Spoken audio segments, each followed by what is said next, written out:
سلطان صلاح الدین ایوبی کے دور کے ایمان افروز واقعات۔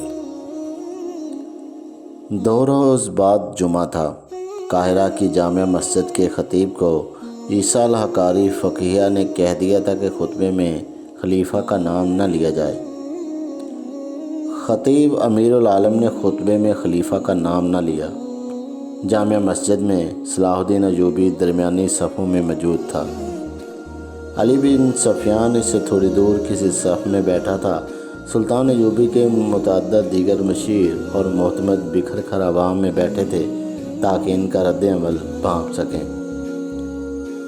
علی بن سفیان کے مخبروں کی بہت بڑی تعداد مسجد میں موجود تھی۔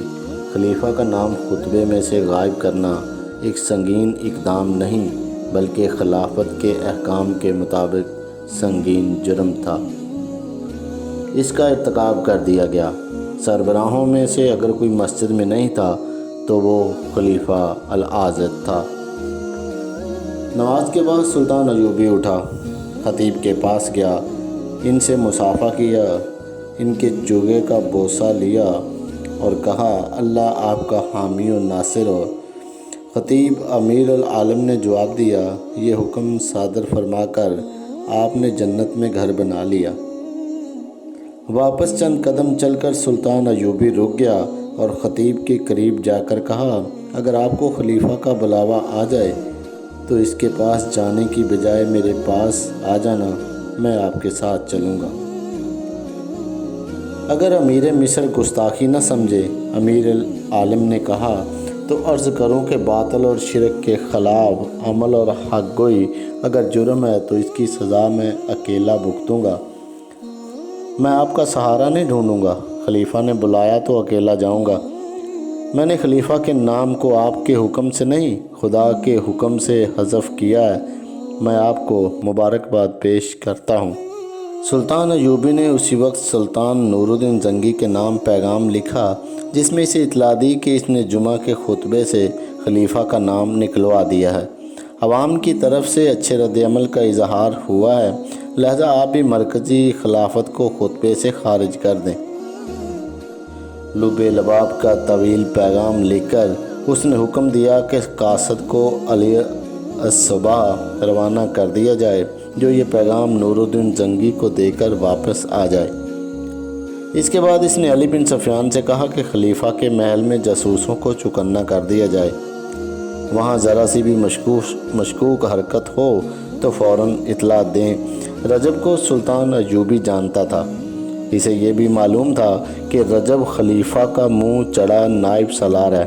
سلطان ایوبی نے علی بن سفیان سے کہا، رجب کے ساتھ ایک آدمی سائے کی طرح لگا رہنا چاہیے۔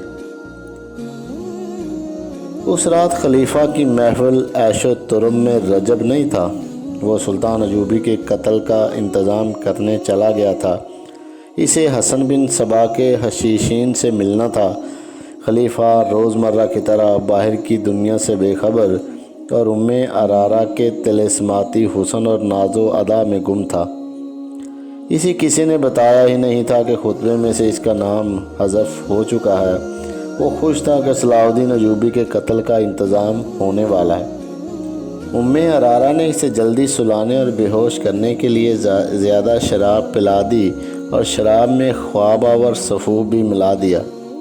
اس بوڑھے سے جلدی چھٹکارا حاصل کرنے کے لیے وہ یہی نسخہ استعمال کیا کرتی تھی۔ اسے سلا کر اور قندیلیں بجھا کر وہ کمرے سے نکل گئی۔ وہ اپنے مخصوص کمرے کی طرف جا رہی تھی جس میں رجب رات کو چوری چھپے اس کے پاس آیا کرتا تھا۔ وہ کمرے میں داخل ہوئی ہی تھی کہ کواڑوں کے پیچھے سے کسی نے اس پر کمبل پھینکا۔ اس کی آواز بھی نہ نکلنے پائی تھی کہ اس کے منہ پر جہاں پہلے ہی کمبل لپٹ گیا تھا ایک اور کپڑا باندھ دیا گیا۔ اسے کسی نے کندھوں پر ڈال لیا اور کمرے سے نکل گیا۔ یہ 2 آدمی تھے۔ وہ محل کی بھول بھلیوں اور چور راستوں سے واقف معلوم ہوتے تھے۔ وہ اندھیری سیڑھیوں پر چڑھ گئے۔ اوپر سے انہوں نے رسا باندھ کر نیچے لٹکایا۔ لڑکی کو کندھوں پر ڈالے ہوئے وہ آدمی رسے سے نیچے اتر گیا۔ اسی کے پیچھے دوسرا اترا اور دونوں اندھیرے میں غائب ہو گئے۔